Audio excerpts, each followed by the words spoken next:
여러분 안녕하십니까? 지금 더불어민주 이대로 애가 탑니다. 애가 탑니다. 속이 바싹바싹 타들어갈 겁니다. 한마디로 말하면 제가 비속어 좀 쓰겠습니다. 똥줄이 탈 겁니다. 지금 민주당에서는 이른바 민생 법안을 거부한 한덕수를 규탄한다 이러면서 피켓이 난리를 피우고 있는데 민주당 의원들이 국회에서 이렇게 피켓 시위를 벌이는 이유가 있습니다. 네. 한덕수 대통령 권한 대행에 대한 탄핵 협박이 씨알도 안 먹히고 있기 때문입니다. 여기에는 몇 가지 이유가 있습니다. 민주당이 차마 밖으로 꺼내놓지 못하는 속사정이 있는 겁니다. 첫 번째는 엄청난 역풍이 불 수가 있다. 민심이라는 바다는요, 그 기후변화에 따라서 한순간에 뒤집어지기도 오후에 일진군이 몰아칠 수도 있는 것이 민심인 것입니다. 지금 민주당이 맞들이고 있는 28차례나 발의를 한 이른바 윤석열 정권의 고위공직자에 대한 탄핵 광풍, 이것이 만약에 대통령 권한 대행이라는 그러한 비상체제 속에서 다시 한번 그 정점에 있는 대통령 권한 대행에게 탄핵 소추를 시도한다 하면 그거는 지금까지 민주당 쪽으로 불었던 순 입에 반대 방향으로 불어닥치는 역풍, 일진, 광풍이 될 수도 있는 겁니다. 그것을 지금 민주당은 두려워하고 있습니다. 두 번째, 한덕수 대통령 권한 대행에 대한 탄핵 소추는 이른바 탄핵 정족수 논란에 휩싸여 있습니다. 탄핵을 하기 위해서 국회의원 몇 명이 필요한가? 이 점입니다. 제적 과반이라고 하면 150명, 그냥 제적의 과반이라고 하면 3분의 2라고 하면 200명이 됩니다. 뭐 이런 주장 저런 주장이 맞부딪히고 있다고 하는데 그 중에서 가장 권위가 있는 국회 입법조사처의 유권 해석에 따르면 대통령 권한 대행도 대통령에 준하여 그를 탄핵하자 할 때는 제적의 3분의 2 이상이 필요하다 이렇게 되어 있습니다. 무조건 국회의원 200명이 찬성해야 한덕수 대행을 탄핵할 수 있다는 뜻입니다. 국민의힘 의원 108명이 외국에 여행을 가 있든 108명 중에 국회 본회의장에 불출석을 하든 아무 관계없습니다. 무조건 한덕수 대행 탄핵 소추에 200명 현역 의원들이 찬성을 해야만 그 탄핵 소추안은 국회를 통과할 수 있습니다. 8명이 필요하다는 뜻이지요. 지금 거의 불가능할 겁니다. 세 번째, 민주당의 한덕수 대행을 향한 탄핵 소추 협박이 씨알도 먹히지 않는 이유는 한덕수 대행에게 넥스트가 없기 때문입니다. 이게 무슨 뜻이냐?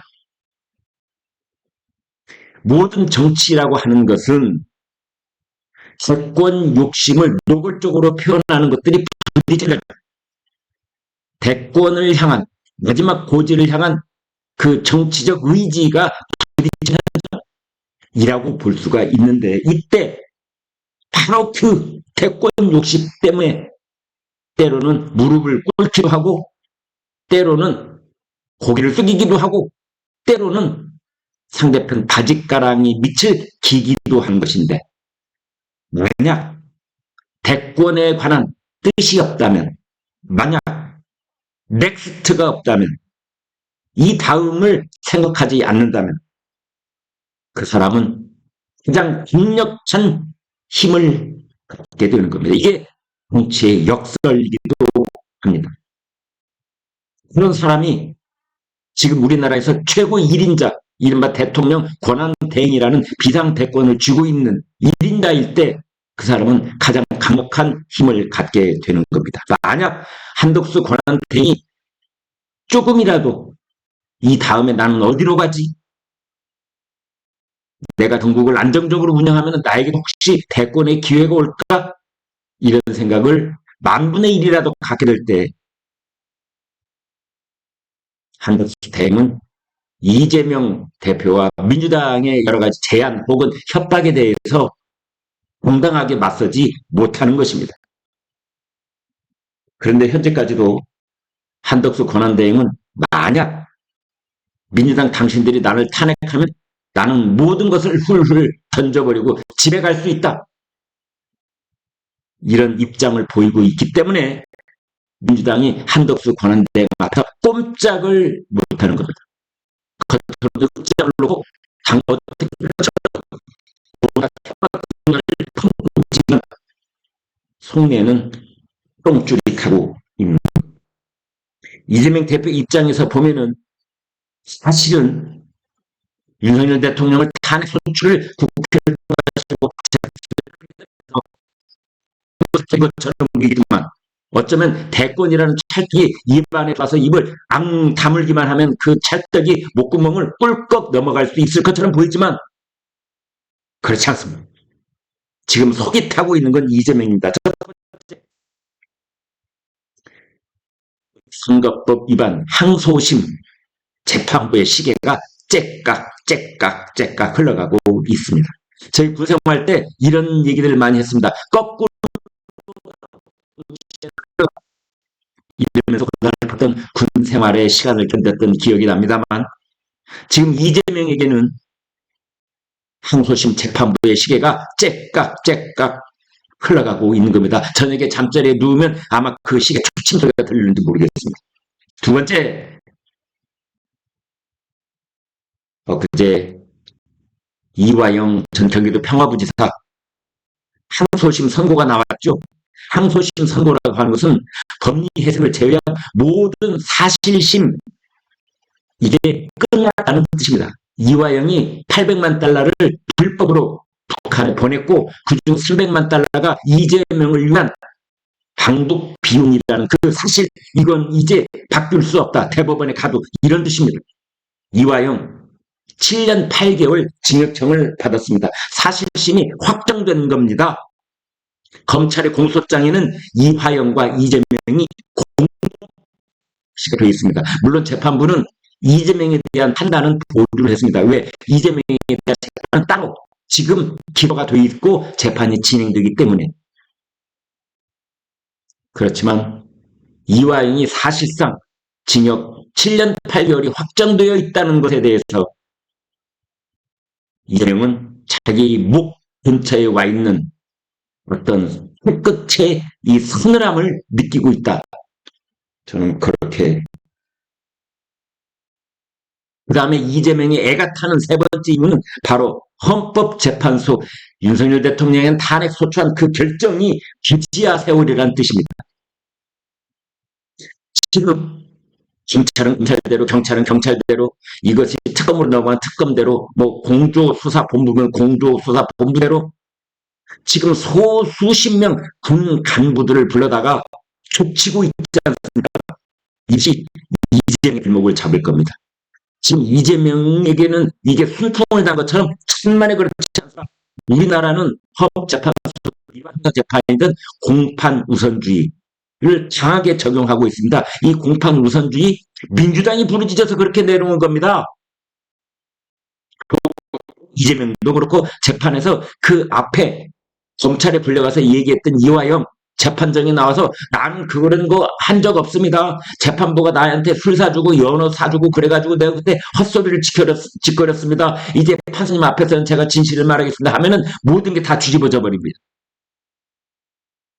검찰의 구속도에 있어서 그때 수사받으면서 한 얘기가 다 말짱 도루묵이 된다는 뜻인가?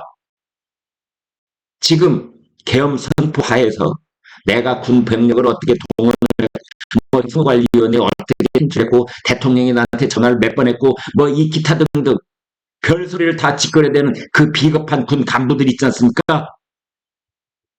이 사람들의 그러한 검찰 진술에 대해서 윤석열 대통령 피청구인 입장으로 헌법재판소에 와서 나는 그렇게 말한 사실이 전혀 없다 라고 할 경우에 지금 혹은 공처에 가서 떠들었던 그 사람들 전부 다 헌법재판소에 다시 나와야 되는 겁니다.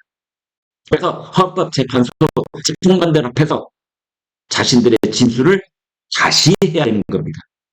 지금 검찰에서 떠들고 있고 그것이 이렇게 저렇게 언론에 리크가 돼서 아침이면 아침이면 저녁이면 저녁 전방송 뭐 아침 신문에 대문짝만하게 보도가 되고 있지만 이거 다 말짱 꽝입니다. 법리적으로 아무 효력이 없습니다. 그래서 지금 은근히 부추기고 있는 여러 수사기관들의 군 간부 소환 구속 수사 여기에 나오는 짓을 헌법재판소에 꽝이 될 수가 있다. 제로. 그때 가면 지금 불러 제꼈던 수사기관들이 불러 제꼈던 여러 그 구속 수사 대상자, 피의자, 뭐 계엄 선포의 이 중요 임무 종사자들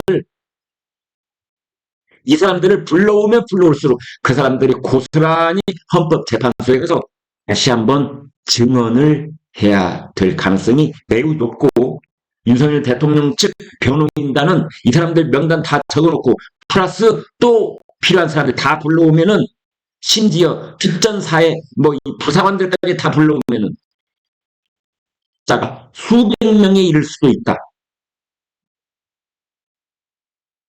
그날 동원된 계엄군이 1,500명이 하면서요.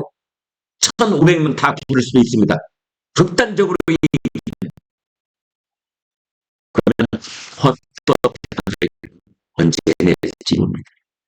헌법재판소의 결정을 180일 이내에 끝내야 된다.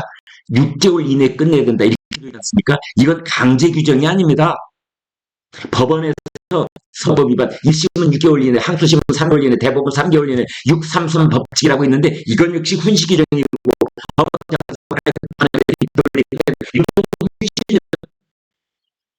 지금 검사들 탄핵 소추되어 있는 사람들 절대 6개월 이내 못 끝납니다.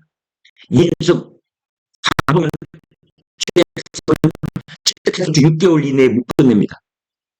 대통령 탄핵소추 이거 끝내기 에도 지금 헌법재판소가 고양이 손이라도 빌려야 될 만큼 바쁜 입장인데 언제 그걸 다 끝냅니까? 동시다발적으로 진행된다고 해도 업무에 취해서 이건 불능한 겁니다. 6개월 이내에 못 끝냅니다. 그래서 강제력이 없습니다. 그러면은 윤석열 대통령 탄핵소추안 헌재 결정 언제 나올지 모른다. 그 중간에 4월 18일 날 임기가 만료가 됩니다. 그러면 헌법재판소의 재판 연구 시작이 될 가능성이 있다. 헌법재판소 재판관 지금 6명인데 4명으로 줄어들 가능성이 있다. 민주당은 한때는 헌법재판소의 기능을 정지시키고 싶어서 안달을 냈던 적이 있었거든요.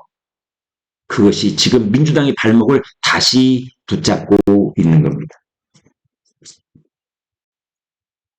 네 번째, 이재명 대표의 속이 바짝바짝 타들어가는 이유가 또 하나 있습니다. 바로 우원식 의장의 민주당 내 지지 이기도가 하늘로 치솟고 있다는 점입니다. 지난번 계엄 사태를 통해서 우원식 국회의장의 상대적으로 안정된 모습, 또 우원식 국회의장이 울타리를 넘어서 국회 경내로 들어갔다는 그 장소가 지금 성지순례소가 되어 있다는 거 아닙니까?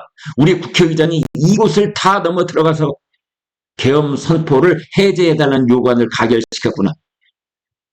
그리고 윤석열 대통령 탄핵소추안을 가결시켰을 그 모습 등등이 지금 은연중에 우원식 국회의장에 대한 인기도에 보탬이 되고 있다는 것이지요. 그래서 조기 대선이 치러질지 안 치러질지는 모르겠습니다만 만약 치러진다고 할 경우에 어쩌면 이재명 대표의 가장 강력한 대권 라이벌은 우원식일지도 모른다. 지금 그런 얘기가 나오고 있습니다. 서울 장안에는 별 흉흉한 소문이 다 돌고 있습니다. 이재명 쪽에서 봤을 때 이재명 대표의 운세가요. 청와대 문턱을 밟기는 하는데 문턱만 밟아보고 뒤돌아서는 운세다. 그런 운명이다. 이런 얘기까지 나오고 있습니다. 지금 민주당 쪽에서는 만약에 한덕수 대통령 권한대행이 거부권을 계속 행사를 하고 임명을 안 하고 그러면은 순재적 탄핵을 할 것이다. 이렇게 의음장을 놓고 있는데요. 문제는 이것이 한덕수 권한대행에는 아무런 협박이 되고 있지 못하다는 뜻입니다. 농업사법, 이른바 양곡법, 그리고 국회법, 증언감정법, 이것들 6개 법안을 한덕수 권한대행이 국무회의를 주재하면서 이걸 거부권을 행사했는데 그 논리가 너무나도 정연합니다. 제가 일일이 다시 반복적으로 말씀드리지 않겠습니다. 어제 방송에서도 이미 말씀을 드린 바 있는데요. 그래서 민심은 한덕수 권한대행이 거부권 행사에 박수를 보내고 있기 때문에 민주당도 오케이 거기까지는 양보를 하겠어. 그러나 재판관 3명 빨리 임명해다오. 그리고 내란 특검, 김건희 특검 빨리 통과시켜다오. 지금 이러고 있는 겁니다. 공포를 해라. 그런데 아까 말씀드린 것처럼 한덕수 권한대행이 눈 하나 깜짝하지 않고 있는 거고 통실 참모들하고는 오로지 우리는 국면만 보고 간다. 국민과 국가의 미래에 이게 보탬이 되는지 여부만 우리의 판단 근거 될 뿐이다. 우리는 여야가 벌이는 정작 관심 없다. 그리고 정 대통령 권한대행 내가 공포를 하도록 원한다면 여야가 합의안을 가지고 와라. 그러고 있는 겁니다. 이재명 대표 입장에서는 다 된 밥에 콧밭 들이는 그런 기분이 될지 모르고 작쫓던 개가 지붕 쳐다보는 격이 될 수도 있는 겁니다. 지금 민주당 쪽에서는 윤석열 대통령의 계엄 선포가 모든 절차를 어겼다, 유언이다, 유법이다 이러고 있지 않습니까? 그것이 이재명과 민주당이 발목을 잡는 이유는 지금 민주당과 이재명이 얘기하고 있는 윤석열 탄핵, 한덕수 탄핵 이건 역시 유연적 요소와 유법적 요소가 있으면 안 되는 것입니다. 그래서 지금 하는 얘기가 민주당의 그 싹 수 없는 일부 빅마우스들이 한덕수 권한대행을 툭하면 끌어내린다. 이런 말을 쓰고 있는데 이건 식품일 뿐입니다. 그래서 이재명 대표 지금 속이 바싹바싹 타들어가고 있고 이 다음에 대한 정치적 욕심이 1도 없는 한덕수 대통령 권한대행이 강력한 힘으로 이러한 야당의 압박과 협박과 공갈에 맞서 있는 상황이다. 이렇게 볼 수 있겠습니다. 여러분 고맙습니다.